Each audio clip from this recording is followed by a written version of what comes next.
শুভ দুপুর সবাইকে। আজকে আমি রান্না করতে কি পাবদা মাছের ঝোল। তো পাবদা মাছগুলোকে ভালো করে কেটে ধুয়ে নিয়ে এলাম। এখন আমি ওদের গায়ে একটু নুন, হলুদ, তারপর শুকনো লঙ্কা গুঁড়ো আর সরষা তেল দিয়ে ভালো করে মাখবো। এবার মেখে আমি 5 মিনিটের মতো রেখে দেবো। ওর গায়ে নুন হলুদ লেগে যাবে। 5 মিনিট হয়ে গেল, কড়াই বসালাম। কড়াইতে একটু রিফাইন তেল দিলাম। রিফাইন তেল দিয়ে মাছগুলি ভাজবো। আমি ভাজা বড়া কিছু খেতে হলে রিফাইন তেল দিয়ে খাই। রিফাইন তেলে একটু আমি নুন দিয়ে দিলাম। নুনটা দিলাম কারণ এটা একটা সিক্রেট। নুনটা দেওয়ার কারণ হলো মাছগুলি কড়াইতে লাগবে না, একটা মাছ আরেকটা মাছের সঙ্গেও লাগবে না। দেখুন গরম কড়াই কীভাবে তেল ফুটে উঠছে।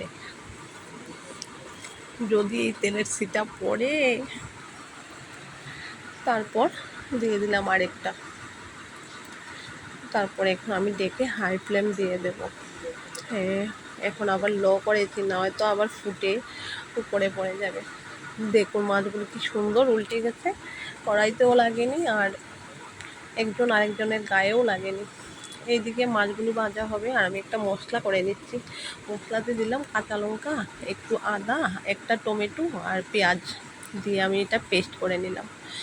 এবার রান্নাটা আমি সরষা তেল দিয়ে করছি, যেহেতু সরষা দিয়ে করবো আমি। তো তেল দিয়ে পেঁয়াজগুলো ব্রাউন করে ভেজে নিলাম। আদা, টমেটো আর লঙ্কা, কাঁচা লঙ্কা ছিল আর পেঁয়াজ, এটার পেস্ট দিয়ে দিলাম। এবার দিলাম লঙ্কা গুঁড়ো আর হলুদ দিয়ে ভালো করে মশলাটাকে আমি কষাবো। মশলাটা মোটামুটি কষানোর পর এখন আমি সর্ষা দিয়ে দিলাম। সর্ষা দিলে আবার বেশি ভাজবো না, কারণ সর্ষা দিলে বেশি ভাজলে কিন্তু ঝোলটা তিতা হয়ে যাবে। ঝোলটা তেঁতু হলে কিন্তু খেতে একদম ভালো লাগবে না, পচা একটা টেস্ট আসবে। বাস এখন ঝোল দিয়ে দিলাম, মশলা কষানো শেষ, ঝোল দিয়ে দিলাম। এখন স্বাদ মতো নুনও দিয়ে দিলাম। এবার আমি ঢেকে দিলাম, ঝোলটা ফুটছে। ঝোলটা ফুটে দেখুন কতটা শুকিয়ে গেছে। এখন আমি মাছগুলো ছেড়ে দেব এক এক করে। সবগুলি মাছ ছেড়ে দিয়েছি। এদিকে আমাদের দিকে কি বৃষ্টি বৃষ্টি পড়ছে। তারপর এটা দিয়ে দিলাম ভালো করে। এখন আমি দেব কাঁচা লঙ্কা।